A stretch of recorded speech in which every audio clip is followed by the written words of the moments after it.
have run less than 2 laps under green. After our second caution period of the day, Jeff Gordon has the advantage over Mark Martin, John Andretti, Rusty Wallace, and Terry Labonte. Between Gordon and Martin, first and second is the 12 car Derek Cope. He, however, is a lap down in 16th. And once again on the start, Jeff Gordon jumped out to a good lead. However, Mark Martin was on the outside of Derek Cope and had to deal with that on the first lap. And Cope, of course, on the inside got to position. It's not for position on the racetrack. It's position out on the track, but not Cope is running in 16th position one lap down. Would you guys agree with me that if there has been a surprise as far as first-year teams is concerned, it's John Andretti? He's doing very, very well, particularly here today at Bristol. This is a very tough racetrack, very demanding racetrack, and he is doing a great job in that Kmart car. He is 10th in points going into this event. One thing we will keep our eye on, of course, here this afternoon, because Earnhardt was involved in a crash, lost so many laps, and Sterling Marlin at the moment is 9th. We'll keep our eye on the point situation. Jerry Punch has... Oh! David Green crashes down in turn 1. Heavy damage to the rear of the interstate battery car. Caution is out. So after going over 100 laps without caution, we've had 3 pretty close together here. David Green substituting for Bobby Labonte into the fence in turn 1 with heavy rear end damage. There you see it on the left rear of the car. Yeah, that is heavy damage. Too bad. He really practiced that car. He qualified it well in 5th place. Practiced well with it yesterday afternoon and was looking forward to a good run here today. Even though Bobby had lost a lap, got caught up behind traffic there early in the race and had lost a lap, they're still in good shape for a good finish. Makes it around to the pit area. Here's the tail end of it, already into the wall when we picked it up. Here's Jerry in the pits. Well, the Interstate Battery Chevrolet comes in and has been considerably shortened. As you said, Dan, they were very pleased with what had happened yesterday. In practice, they said that David Green's laps have gotten very consistent. He was running with Mark Martin and Jeff Gordon and some of the others very consistently, but apparently he had trouble, and they are looking as they have the car up on the jack, surveying beneath it. Jimmy May car is looking and said apparently they're going to have to go back behind the wall and do some repairs. The entire back lip has been pushed down, and some of the sheet metal has been pushed against the left rear tire. And also the question is the fuel cell has been looks like it's partially been disconnected from its mount. So the car has some significant structural damage in the rear, and they bring him back behind the wall for repairs. Bob? Once again, we'll take a look at what happened up in turn number 1 that sent David Green, substituting for the injured Bobby Labonte, up into the wall. There it is, contact with the left rear of the car. He's behind the wall. We're under caution for the 3rd time, but we will resume in just a moment.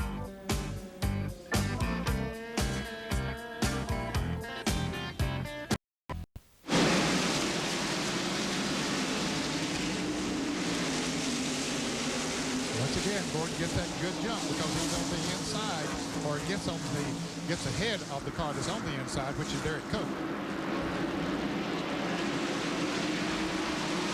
That Coach car is pretty doggone strong right now as he closes up on the back bumper of the 24 car.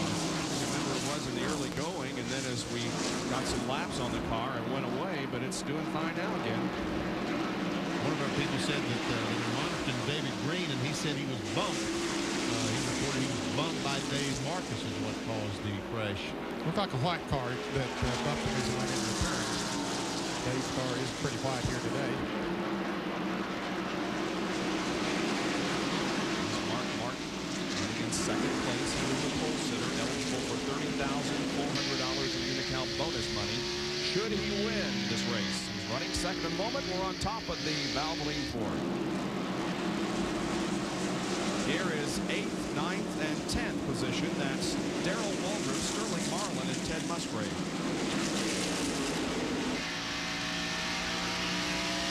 We look out the window of Ted Musgrave's Family Channel Ford. There's another Napa Field summary for you. You'll want to see where your favorite driver is at the moment.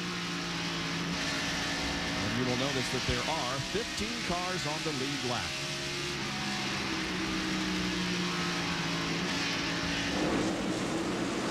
Jimmy Spencer back in 23rd, one lap down. He was involved in that spin with the 32.75 and evidently didn't have a great deal of damage. But Benny, you'll notice that a while ago, Dale Earnhardt was at the bottom of the standings. But now, because of some other crashes and because he is out there picking up laps, he has moved to 34th. And every point is very, very important. That's 6 points that he's picked up. He did not lead the race, did he, Nate? He never did get to the front, did he? Never did get that 5 bonus points. John Andretti goes to the inside of Derek Cope. Cope, remember, is a lap car, but Andretti and Wallace are battling for the 3rd position.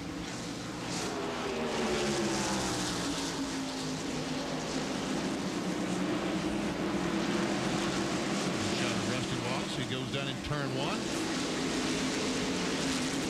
He's been battling John Andretti quite a bit here today. Andretti's doing a great job, as I mentioned earlier, hanging on to 3rd. Tim Brewer, the crew chief on the 37 car, longtime crew chief for Junior Johnson, when he had so much success here. He knows how to set up a car for the Speedway. There you can see that the difference between 1st and 2nd, 0.8 of a second, and 2.6 separate 1 through 5. With more on John Andretti, here's Dr. Putch. Well, as Benny mentioned, Tim Brewer is the crew chief, and Tim and John came here to test for 2 days after Atlanta, the Wednesday and Thursday after Atlanta. The test really wasn't that beneficial. They really didn't know what they had learned because both Andretti and Brewer had the flu, and they couldn't run that many laps consecutively. And Tim said, we won't know until the race starts if what we learned will help us. But Andretti was the other driver. I told you Kyle Petty went to a different gear this morning. Andretti also has the 543 gear in, so he is turning a lot of RPM, but apparently it's helping him off the corner. Bob? He is staying ahead of Rusty Wallace in 3rd. Wallace sneaks up at him at the exit of turn number 2.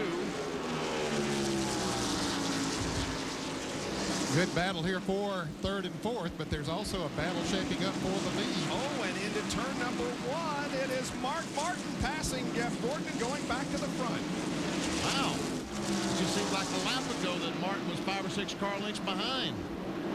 Mark Martin has 4 top 10s in the first 5 events of 1995. Here's how he went to the lead. This is coming off turn 4 to the front straightaway. As they come down, Mark gets a great run, gets position on Jeff Gordon, and wise that Jeff Gordon decided not to come down.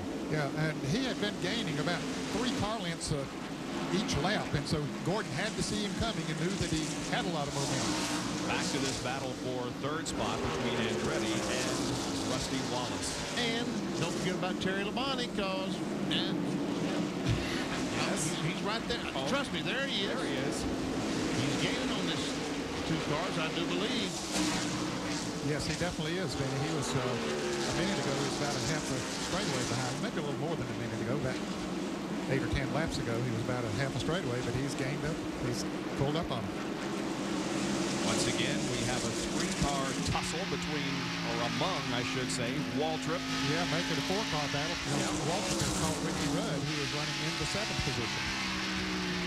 Ted Musgrave is watching from 10th.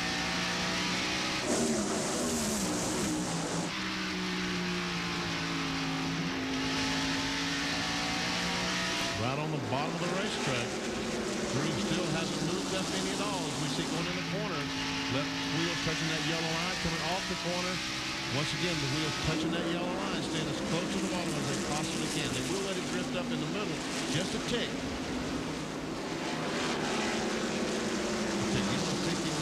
It's about that much. Yeah, just small. Yeah, small amount. Maybe not quite that much. The car, by the way, at the end of this line is Dave Marcus. He is a lap down in 20th position. The others are battling for position. John Kernan has a comment on the number 10 car. John? Well, Bob, as we see, Bristol can tear up a lot of race cars, and Ricky Rudd's crew decided to bring a sacrificial lamb, if you will, the oldest car in their shop they brought to Bristol. Well, yesterday afternoon when Jeff Bodine lost an oil line, Ricky got into the oil, scraped the wall. They didn't do a whole lot of damage other than sheet metal damage. Bill Engel told me this morning that actually, after he scraped the wall, they brought it in and straightened the sheet metal out. The car was running better than it did before. Sometimes that happens.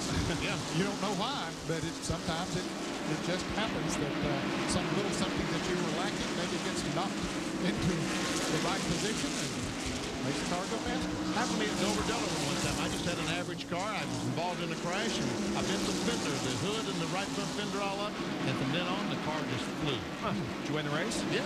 Good for you. I mean, I don't know what it was. Maybe it was an aerodynamic advantage. I had all that bent sheet metal pushed the nose down or what, but...